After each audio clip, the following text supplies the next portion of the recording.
Hi, I'm Matt Borneman with career.place, and I'm going to talk about the job profiling process.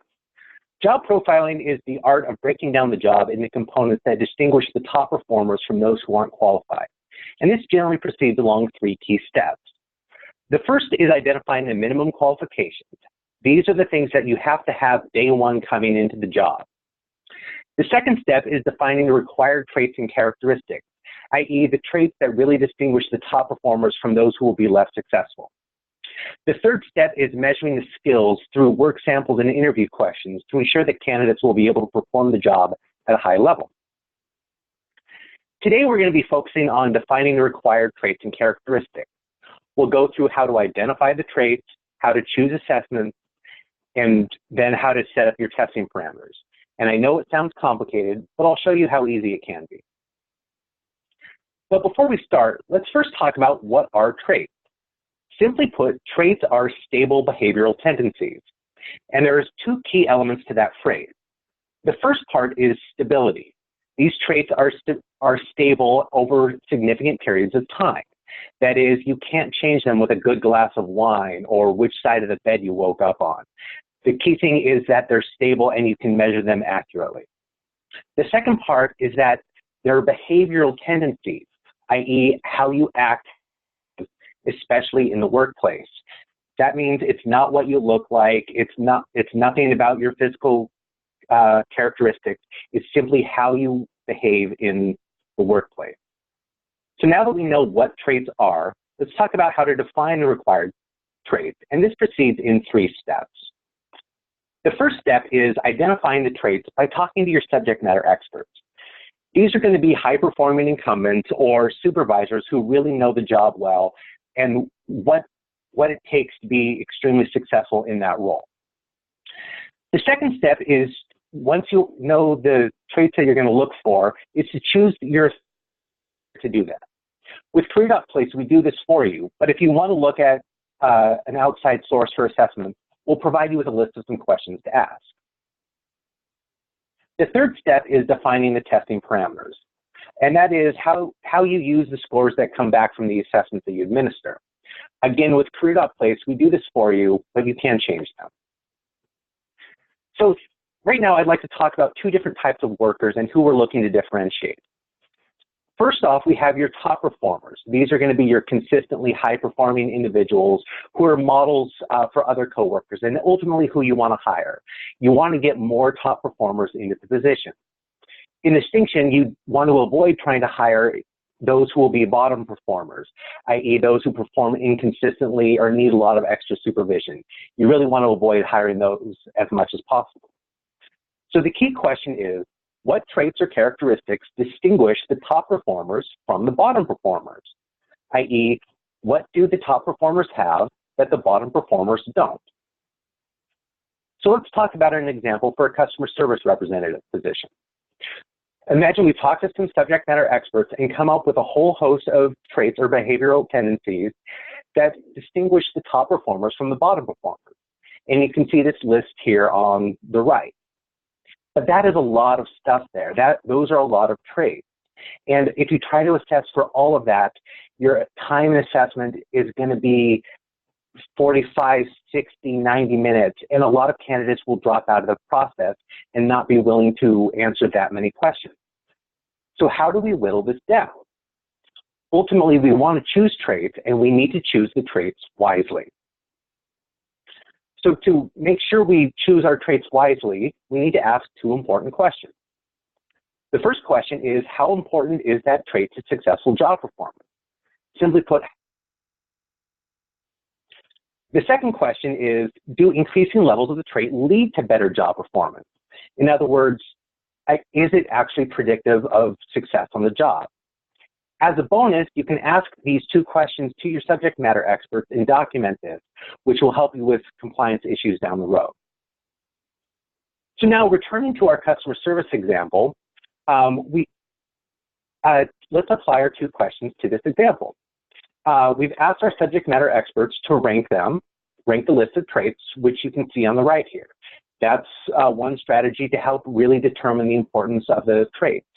We could also ask the subject matter experts to pick 1, 2, or 3 traits that are absolutely critical to success in the job. For the second question, if the answer to the question is no, toss the trait out because it won't be predictive.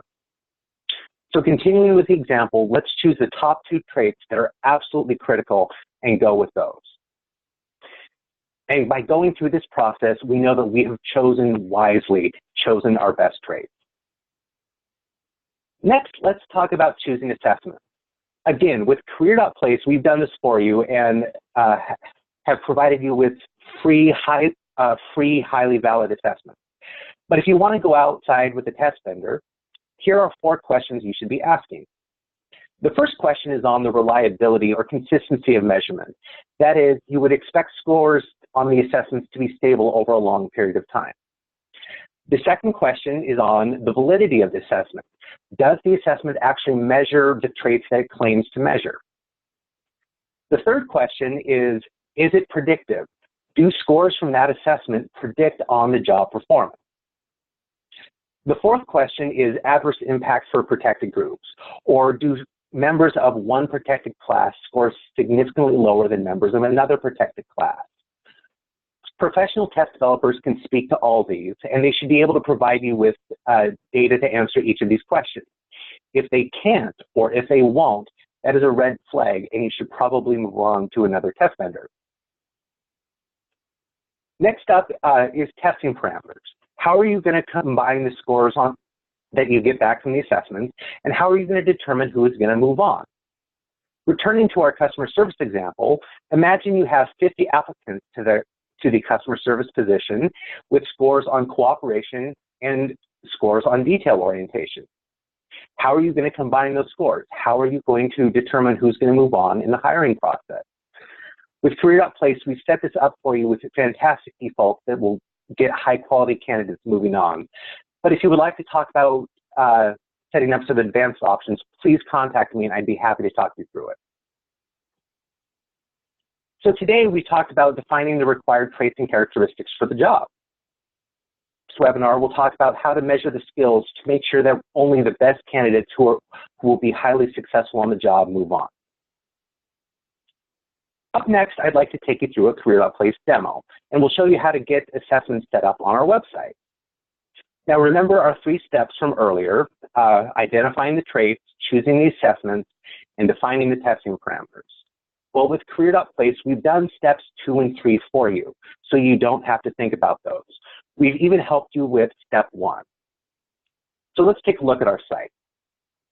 Once you are looking to set up your qualifications, click the Assessments tile in the bottom right. That brings up this screen. You can see a list of traits on this screen, and these come pre-sorted in terms of importance to the position. These have been rated on importance by national subject matter experts about the customer service representative's position. And you may find some slight differences between this list and your organization, so you are able to configure these. But know that these have been pre-sorted for you, so our default options will be good for you. So to turn on the assessment, simply click the Load Recommended Settings button at the top of your screen. Once you do that, you'll see that cooperation and attention to detail pop up. They are selected, and you're done. That's it. It's that simple. At this point, you can hit Save, and you have configured assessments for your position. Another thing I want to point out, and that is time in assessment. You can see at the top right of your screen that these 2 traits would be about 15 minutes of assessment time, and that's very reasonable for a customer service position. But if you start adding additional traits, you're going to see that time go up, and the more time in assessments, the fewer candidates you are likely to see going through your hiring process. Hit Save, and you can come back to the main menu. You can see in the bottom right that we have configured assessments.